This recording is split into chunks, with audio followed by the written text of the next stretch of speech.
हजरत फुज़ैल बिन अय्याज़ फरमाते हैं, एक जवान था, मस्जिद में आया, लोगों से कहने लगा रोटी खिलाओ। किसी ने तवज्जो ना की। उसने कहा मैं रब रब बताने वाला हूं, मेरी तरफ देखो तो सही। किसी शख्स ने ख्याल ही ना किया।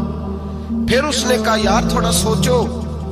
नमाजियों से कहा, अहले इलाका से कहा, उन्होंने कहा तेरी तरह के बड़े दरवेश देखे। मस्जिद के मेहराब में वो रब करीम का बंदा इंतकाल कर गया। जब फौत हो गया ना, लोगों का मिजाज है, बीमार को दवाई नहीं देते, जनाजे पे वक्त पे पहुंच जाते। जब कोई गिर रहा होता है तो सहारा कोई नहीं देता। जब कोई गिर जाता है, टांग टूट जाती है, तो तीमारदारी को जमाना पहुंच जाता है।